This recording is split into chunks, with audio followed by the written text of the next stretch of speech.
اللهم صل على محمد وآل محمد۔ بھائی ٹھیک ہیں آپ؟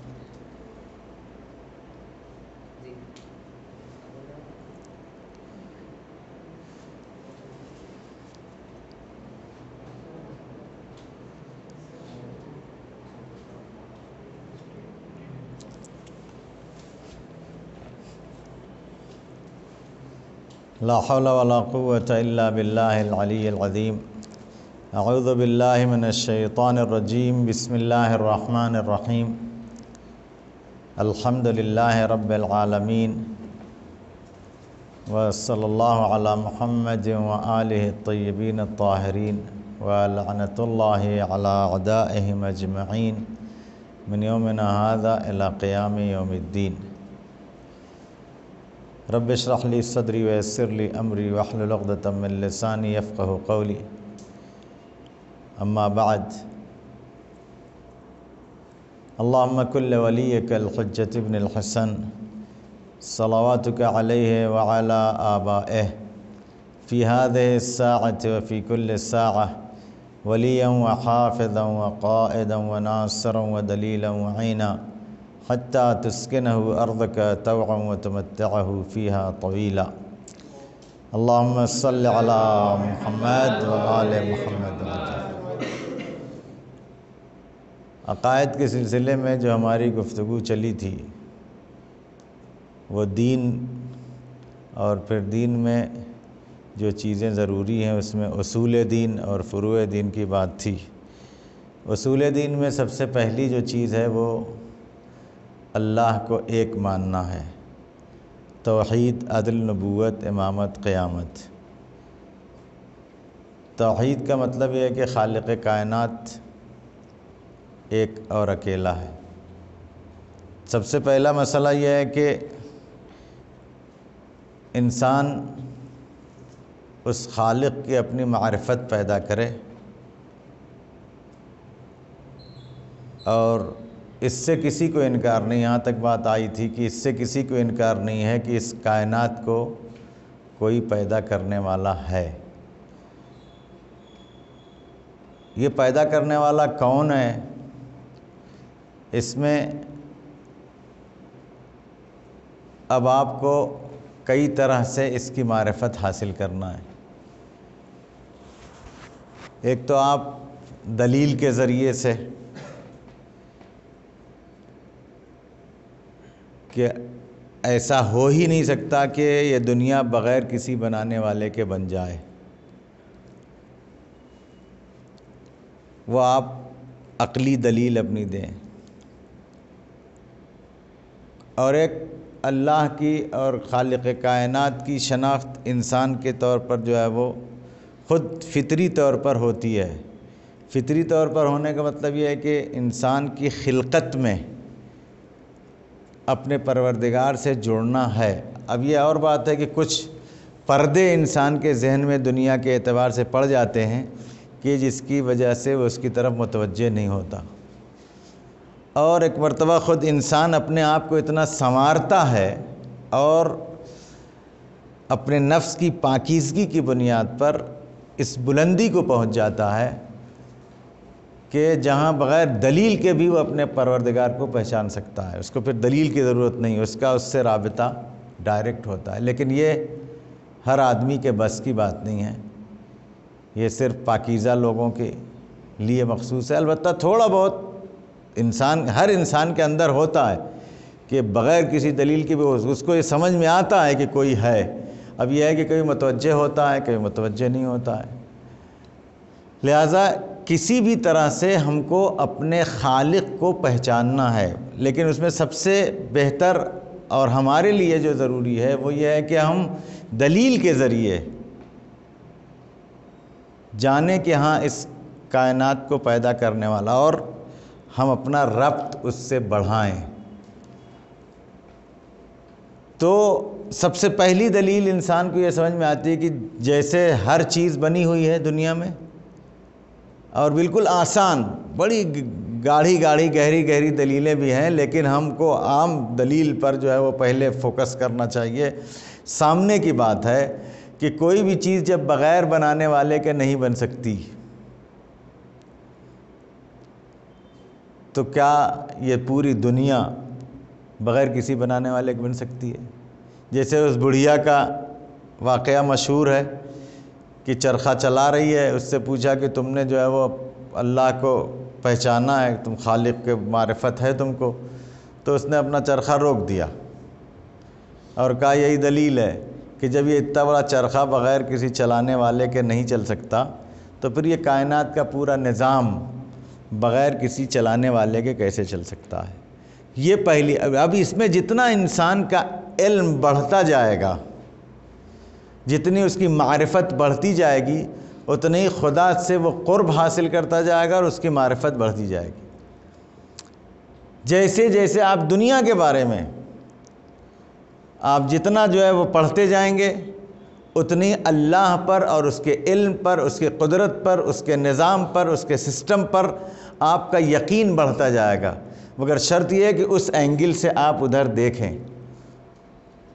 آپ خود جیسا کہ قرآن میں خود اللہ نے یہ بتایا سنوریہم آیاتنا فی الآفاق وفی انفسہم حتی یتبین لہم انہ الحق، کہ عنقریب ان کو ہم اپنی نشانیاں آسمانوں میں اور خود ان کے اندر دکھائیں گے، یہاں تک کہ حق ان کے نزدیک بالکل واضح ہو جائے گا. آپ اپنے ہی اندر دیکھ لیں، اگر غور کریں، جتنی آپ غور کرتے جائیں. ایک مرتبہ ہم جی رہے ہیں، پیدا ہو گئے، کھا رہے ہیں، متوجہ نہیں ہیں، لیکن جب ہم اپنی ہی طرف متوجہ ہوں گے اور دیکھیں گے کہ آج اتنی ترقی کے باوجود بھی ہمارے اندر کیا ہے، ہماری باڈی اور ہمارے جسم کا خود سسٹم یہ چیخ کے ہم کو بتائے گا کہ ہاں اس کو کسی نے کسی پلان کے تحت، پروگرام کے تحت بنایا ہے. اگر پروگرام کے تحت نہیں ہوتا تو آج آپ بتائیں کہ کسی بھی بیماری کا علاج ڈھونڈ پانا ممکن ہوتا؟ اگر یہ انسان سسٹمیٹک نہیں ہوتا تو کیا آپ ایک بخار کی بھی دوا نکال سکتے تھے؟ یہ سسٹمیٹک باڈی کا ہمارے ہونا یہ اس بات کی دلیل ہے کہ اس کو کسی نے بنایا پروگرام کے تحت. اور جتنا آپ اس میں غور کرتے جائیں گے، جتنا آپ انسان کے بارے میں ریسرچ کرتے جائیں گے، اتنا آپ کو یہ سمجھ میں آئے گا کہ اس کو پلان کے تحت بنایا گیا. لہٰذا جتنا آپ غور کریں گے، اسی طرح سے پوری دنیا میں اور بہت سے لوگوں نے اپنی انہی معرفت کے ذریعے سے بہت سے مسائل کو حل کیا ہے. مثلا جب ہم سمجھ گئے کہ یہ سارا سسٹم ہے، ابو علی سینا کے زمانے میں ایک نئی بیماری پیدا ہوئی. لوگوں نے آگے کہا، بہت بڑے حکیم تھے، کہ آج کل یہ نئی بیماری چلی ہے. تو انہوں نے کہا کہ جا کے دیکھو پہاڑ پر، جنگل میں کوئی نئی گھاس اگی ہے کیا؟ کیا مطلب ہوا اس کا؟ وہ سسٹم کو سمجھتے ہیں، اس کو کسی نے بنایا ہے. مطلب یہ ہے کہ بیماری اس وقت تک نہیں پیدا ہوگی جب تک اس کا علاج نہ ہو. یہ اور بات ہے کہ ہم نہ سمجھ پائیں، ہم کو اس کا احساس نہ ہو، لیکن چونکہ یہ پوری کائنات ایک نظام کے تحت چل رہی ہے، اور جب سب میں ہم نے غور کیا تو ہم کو یہ سمجھ میں آیا کہ اس وقت تک ہم کو کسی چیز کی حاجت ہوگی نہیں جب تک کہ اس حاجت کو پوری کرنے کا انتظام نہ ہو. ہم کو بھوک اس وقت تک نہیں لگ سکتی جب تک کھانے کا انتظام نہ ہو. اسی لیے آپ دیکھیں، ہوا پہلے پیدا ہوئی ہے، سانس لینے والے بعد میں آئے، ہے نہیں ہے؟ پانی پہلے بنایا اللہ نے، پیاس بعد میں لگی ہے. کھانے کا انتظام پہلے ہے. کاظم بھائی نیند آ رہی ہے؟ کھانے کا انتظام پہلے ہے، بھوک بعد میں لگی ہے. تو جب یہ ساری چیزیں ہم نے دیکھا تو پھر علاج پہلے ہے اس قانون کے تحت، بیماری بعد میں ہے. یہ اور بات ہے کہ ہم اس بیماری کا پتہ نہ لگا سکیں، علاج نہ کر سکیں. ابھی آپ کے سامنے آپ دیکھیے، کچھ دن پہلے ڈینگو کی بیماری شروع ہوئی ہے نہیں ہے؟ کتنے لوگ ڈینگو کی بیماری میں مر گئے، لیکن اب نہیں مر رہے ہیں لوگ. کیوں؟ اس لیے کہ اس وقت مر گئے اس لیے کہ ان کو علاج کا پتہ نہیں تھا. ایسا نہیں کہ علاج نہیں تھا، علاج تھا، لیکن لوگوں کو پتہ نہیں تھا، اب پتہ چل گیا ہے، تو اب ڈینگو کی بیماری ایک دم جیسے عام بخار ہے ویسے ڈینگو کا بخار بھی ہے اگر لاپرواہی نہ کریں تو یہ نظام ہے کہ یہ ساری چیزوں کو جو ہم دیکھیں گے تو پھر کیا ہمارے یقین میں اضافہ نہیں ہوگا روزمرہ کی زندگی میں؟ اسی طرح سے فطری طور پر بھی اگر ہم متوجہ ہوں، کبھی آپ نے غور کیا کہ ہم جب چھوٹے سے بڑے ہوئے، پہلے ہمارے پاس سائیکل نہیں تھی، اب آپ لوگوں کے پاس تو جب سے آنکھ کھولے تب سے ہی موٹر سائیکل ہے، ہم لوگ اپنے زمانے کی بات کر رہے ہیں کہ جو ہے وہ 6 7ویں تک ہی پیدل جاتے تھے، پھر جو ہے وہ دادا نے سائیکل چلانا چھوڑ دیا تو ان کی والی سائیکل مل گئی تو بہت خوش کہ اب سائیکل سے جائیں گے اسکول، اس کے بعد پھر موٹر سائیکل کے بعد پھر کار۔ آپ دیکھیں پہلے بچپن میں جب پیدل جاتے تھے تو سب سے بڑی تمنا یہی تھی کہ سائیکل مل جاتی جانے کے لیے، لیکن سائیکل مل جانے کے بعد تسلی ہو گئی؟ نہیں ہوئی، اب موٹر سائیکل ہونا، موٹر سائیکل کے بعد تسلی ہو گئی؟ نہیں ہوئی، کار ہونا، کار کے بعد تسلی ہو گئی؟ نئے والے ماڈل کے ہونا ہے نہیں۔ اسی طرح سے سب کو دیکھو، آپ کو اگر سی ایم بنا دیا گیا تو پی ایم بنتا ہوں، ہے نہیں ہے، تسلی نہیں ہے۔ دنیا میں سب کچھ معلوم ہو گیا، چلو چاند پر دیکھا جائے کیا ہے، اس کے بعد مارس پہ بھی چکر میں ہیں، رک نہیں رہا ہے۔ اب اس پر جب آپ غور کریں گے نا تب پتہ چلے گا آپ کو کہ یہ آپ کی جو چاہت ہے وہ آپ غلطی میں ہیں، کہ آپ کی جو چاہت ہے، جو آپ سائیکل سے موٹر سائیکل سے جو ہے وہ کار کے بعد پھر پلین، اور پلین کے بعد بھی جو پوری دنیا کے بعد پھر چاند کے بعد بھی جو ہے وہ مارس پہ چلے گئے، کیا جو ہے، لیکن آپ کا دل بھر نہیں رہا ہے۔ سب کچھ ملنے کے بعد بھی آپ کا دل بھر نہیں رہا ہے۔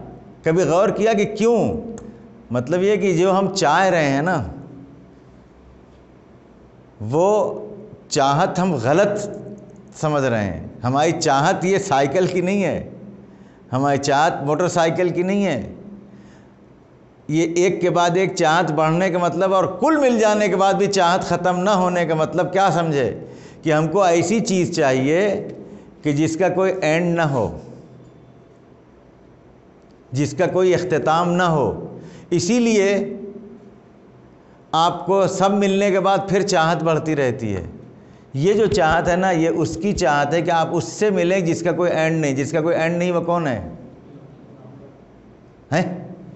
جس کی کوئی حد نہیں ہے، جس کی کوئی انتہا نہیں ہے، جس کی کوئی ابتدا نہیں ہے، وہ کون ہے؟ خدا ہے۔ مطلب سمجھے کہ سب کچھ مل جانے کے بعد سکون نہیں ہے۔ کیوں؟ اس لیے کہ فطرت چاہ رہی ہے اس سے ملنا جس کا کوئی انتہا نہ ہو، جس کی کوئی حد نہ ہو۔ اسی لیے جس کو خدا مل جاتا ہے اس کو کوئی بے چینی نہیں ہوتی۔ جو اللہ سے مل گیا وہ سوکھی روٹی میں بھی خوش ہے، وہ چٹائی پر بھی خوش ہے، اطمینان میں ہے۔ اور جس کو خدا نہیں ملا اس کو ساری دنیا مل جانے کے بعد بھی بے چین ہے۔ ابھی کل آنے والا ہے پرسوں یوم عرفہ، اس میں آپ دعائے عرفہ پڑھیں گے۔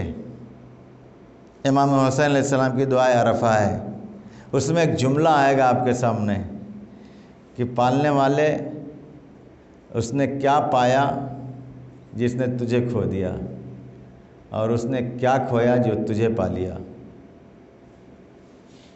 مطلب یہ کہ خدا مل گیا سب کچھ مل گیا، خدا نہیں ہے تو پوری کائنات آپ کے ہاتھ میں ہو آپ کو سکون ملنے والا نہیں ہے۔ تو یہ فطرتاً بھی جو ہے وہ انسان چاہتا ہے، وہ سمجھ نہیں پا رہا ہے وہ کیا چاہ رہا ہے۔ اور کبھی کبھی یہ انسان کے اندر ہوتا ہے کہ جو چاہت ہے وہ نہ سمجھ پانے کی بنیاد پر غلط چیز کو اپنا مقصد سمجھ لیتا ہے۔ چھوٹے بچے کو دیکھا ہے آپ نے؟ چھوٹا بچہ روتا ہے کب؟ جب اس کو بھوک لگتی ہے، کسی سے بول نہیں پا رہا، اس کو چاہیے کچھ، اس کو فوراً ماں کے دودھ سے اس کو لگا دیجئے، چپ ہو جاتا۔ اس کی بھوک بھی مٹ جاتی، ختم ہو جاتی اور وہ مطمئن ہو کر کے خاموش ہو جاتا. لیکن جب تک وہ نہیں ملے گا تب تک وہ روتا رہے گا. اور ایک مرتبہ کیا ہوتا ہے دیکھا ہے کہ اس کے گلے میں کو لٹکا دیتے نپل ہیں، اس کو منہ میں لگا دیے. اس کو نہیں سمجھ میں آ رہا ہے کہ ہمیں جو چاہت تھی وہ ملا یا نہیں ملا. وہ اسی نپل کو سمجھ رہا ہے کہ وہاں پیٹ بھر رہا، اس پر بھی چپ ہو جاتا ہے. لیکن تھوڑی دیر کے بعد پھر رونا شروع کرتا ہے کہ اس کا پیٹ نہیں بھرا ہے. تو جو اس کی ضرورت تھی اگر حقیقی طور پر مل گیا تو اطمینان ہے، اور اگر نہیں ملا تو وقتی طور پر ملتا ہے. تو یہ وقتی طور پر جو نپل ہوتا ہے نا، وہ کچھ دیر چپ رہتا آدمی. تو یہ جتنی دنیا کی چیزیں ہیں نا وہ انسان کے لیے نپل ہے. اس سے اس کی یہ چاہت مٹنے والی نہیں ہے.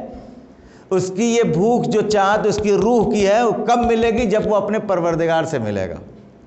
اور جب اس سے ملے گا نا تو پھر اس کو اس کے علاوہ کسی چیز کی محبت نہیں ہوگی. سامنے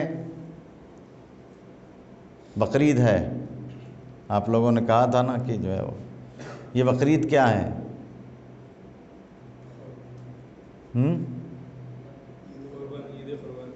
عید قربان. اس میں کیا ہوتا ہے؟ بکرے کو کاٹتے آپ لوگ. اصل یہ ہے حج.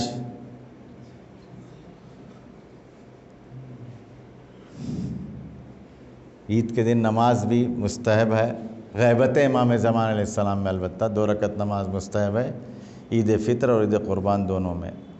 اور انشاءاللہ جب امام کا ظہور ہوگا تو یہ نماز امام کی موجودگی میں، حضور امام میں، یہ واجب نماز ہے.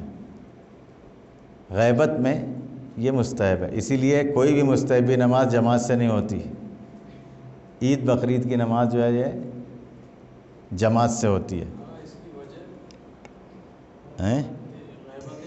ہاں، اس کی ایک وجہ یہ ہے، اب وہ اللہ بہتر جانے، بہرحال یہ احکام مجتہدین نے بتایا ہے. عید بقرعید کی نماز، جمعے کی نماز، یہ نمازیں جو ہے وہ حکومتی نماز ہے. اسلامی حکومت ہو تو حکومتی نماز ہے. اسی لیے اس میں خطبہ ہے. اس خطبے میں جو چیزیں بیان ہوتی ہیں وہ تقوی الہی اور حمد و ثناء الہی کے ساتھ دنیاوی مسائل پر بھی خطیب کے لیے ضروری ہے کہ خطبہ بتائے کہ دنیا میں کیا چل رہا ہے. تو جب امام کی حکومت ہی نہیں ہے، جب حقیقی اسلامی حکومت امام کی حکومت ہوگی تو اس زمانے میں واجب ہوگی. ایسے چونکہ ایسا بھی نہیں ہے کہ حکومت نہیں ہے تو مومنین ایک دوسرے سے نہ ملیں، لیکن وہ شان و شوکت نہیں ہے جو امام کے، اس لیے جو ہے وہ غیبت امام میں جو مجتہدین نے فتویٰ دیا ہے کہ یہ نماز مستحب ہے، اور یہی ایک مستحب بھی نماز ہے جو جماعت سے بھی پڑھی جا سکتی ہے. امام کے حضور میں پھر یہ حکومت، چونکہ مملکت اسلامی اور حکومت امام معصوم ہوگی، تو اس وقت یہ نماز جو ہے وہ پڑھنا واجب ہوگا. یہ حج میں قربانی جو ہے نا ہوتی ہے 10 ذی الحجہ کو. 8 ذی الحجہ سے ہی، وہاں تو 8 آج ہی تھی شاید. ہاں، احرام باندھ کے لوگ حج کے لیے جاتے ہیں وہاں سے عرفات، پھر عرفات سے مزدلفہ سے منا میں جا کر کے یہ قربانی دی جاتی ہے. یہ قربانی پھر وہاں قربانی کے بعد کنکروں کو پتھر مارا جاتا ہے، اور پھر واپس آ کے حج بیت اللہ کا طواف ہوتا ہے، پھر سعی ہوتی ہے، پھر انسان جو ہے وہ تقصیر کرتا ہے یا جو ہے وہ حلق کرتا ہے جب احرام سے باہر نکلتا ہے. پورے حج کے احکام ہیں انہی ایام میں ہوتا ہے. 8، 9، 10، 11، 12 میں منا میں رہنا پڑتا ہے. تو یہ قربانی جو ہوتی ہے وہ منا میں ہوتی ہے. یہ اس قربانی کی یاد ہے جو جناب ابراہیم نے خواب میں دیکھا تھا کہ ہم اپنے بیٹے جناب اسماعیل کو ذبح کر رہے ہیں. اب یہاں پر آپ دیکھیں کہ ہمارا اور آپ کا خواب ہے، لیکن انبیاء چونکہ ان کا سلسلہ اللہ سے قوی ہے تو ان کا خواب خواب نہیں ہے، کیونکہ ان کی معرفت، ان کی پاکیزگی اور کی بنیاد پر، اللہ سے قرب کی بنیاد پر ہے، خالی دلیل کی بنیاد پر نہیں ہے۔ وہ ان کا ربط خدا سے ہے، تو اب ان کا خواب بھی خواب نہیں ہے۔ اسی لیے جناب ابراہیم نے جب خواب دیکھا کہ میں اپنے بیٹے کو ذبح کر رہا ہوں، تو جناب اسماعیل سے انہوں نے ذکر کیا کہ بیٹا میں نے خواب میں دیکھا ہے کہ میں تمہیں ذبح کر رہا ہوں۔ تو جناب اسماعیل نے کہا کہ بابا آپ کو جو حکم دیا جا رہا ہے وہ کر ڈالیے، یا ابت افعل ما تؤمر، کیونکہ جناب اسماعیل بھی نبی ہیں، معصوم ہیں، ان کو بھی یہ معلوم ہے کہ یہ حکم الہی ہے، خواب عام آدمی کا خواب نہیں ہے، یہ معرفت جو ڈائریکٹ نفس کی پاکیزگی کی بنیاد پر اللہ سے جو ان کا ربط ہے، اس کی بنا پر جو خواب دیکھا انہوں نے، یہ خواب بھی عام ہم لوگوں والا خواب نہیں ہے کہ ذہن میں جو بھی پھرتا رہا وہ خواب میں آ جاتا ہے، نہیں ہے۔ آپ کبھی دیکھے خواب؟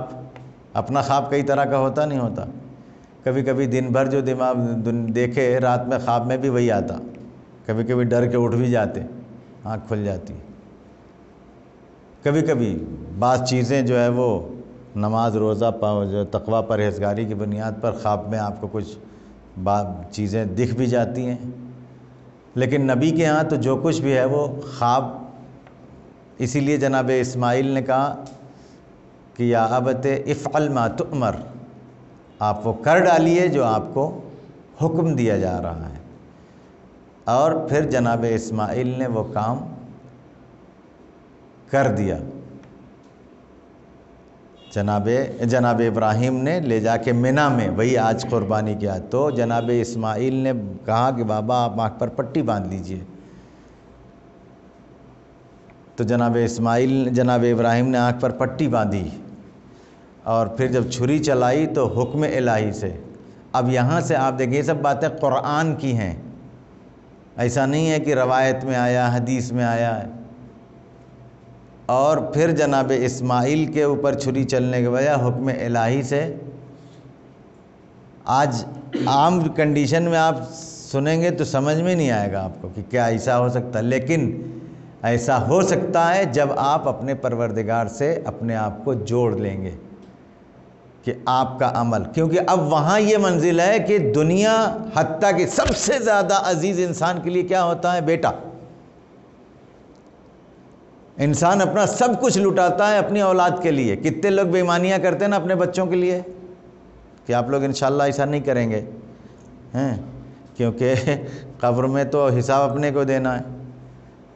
بے ایمانیاں کر کے چھوڑ کے لوگ چلے جاتے، بچے عیش کرتے، عیش کیا کرتے؟ بہرحال جو ہے وہ بے ایمانی میں کبھی عیش نہیں ہے، وہ تکلیفیں ہیں، وہ انسان وہی معرفت کی کمی کی بنیاد پر انسان جو ہے وہ سمجھتا ہے کہ ایسا ہوتا ہے، لیکن ایک طرف جدھر سے دکھتا ہے کہ آسائش آرام ہے، دوسری طرف سے تکلیف ہوتی ہے۔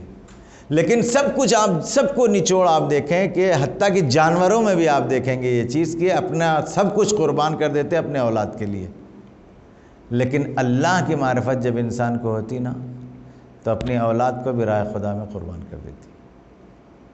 اور جناب ابراہیم نے وہ کیا، تب پھر اللہ نے جو ہے اس کے بدلے میں ان کے جناب اسماعیل کو بچا کے دمبے کو اس کی جگہ پر رکھا اور دمبا ذبح ہو گیا، اور آج وہی سنت چل رہی ہے۔ کتنا بڑا اللہ کا کرم ہے۔ اگر جناب ابراہیم جناب اسماعیل کو ذبح کر دیتے اور آج حج میں سب کو اپنا ایک بیٹا ذبح کرنا پڑتا تو کیا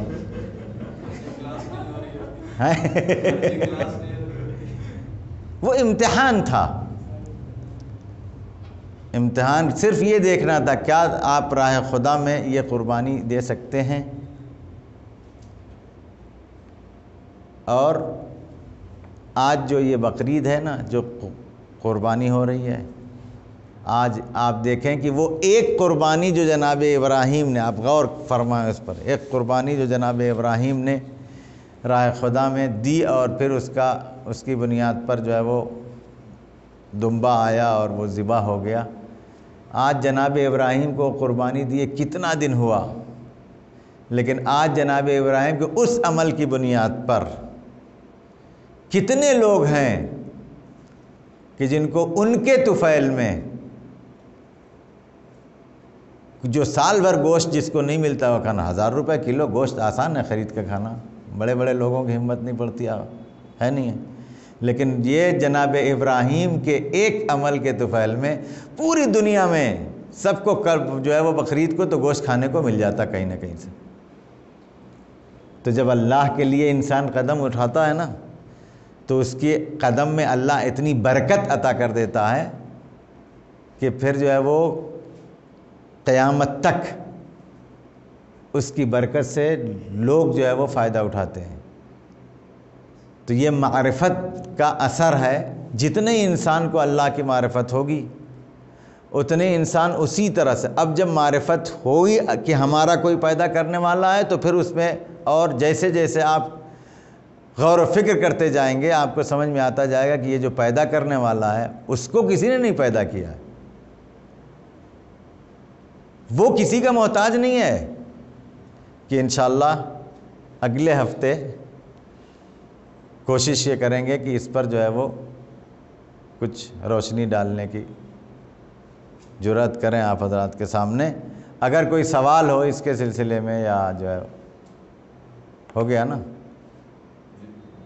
ہاں بند کر دیجئے، سوال تو اسے بھی۔ اللهم صل على محمد وآل محمد اللهم صل على محمد وآل محمد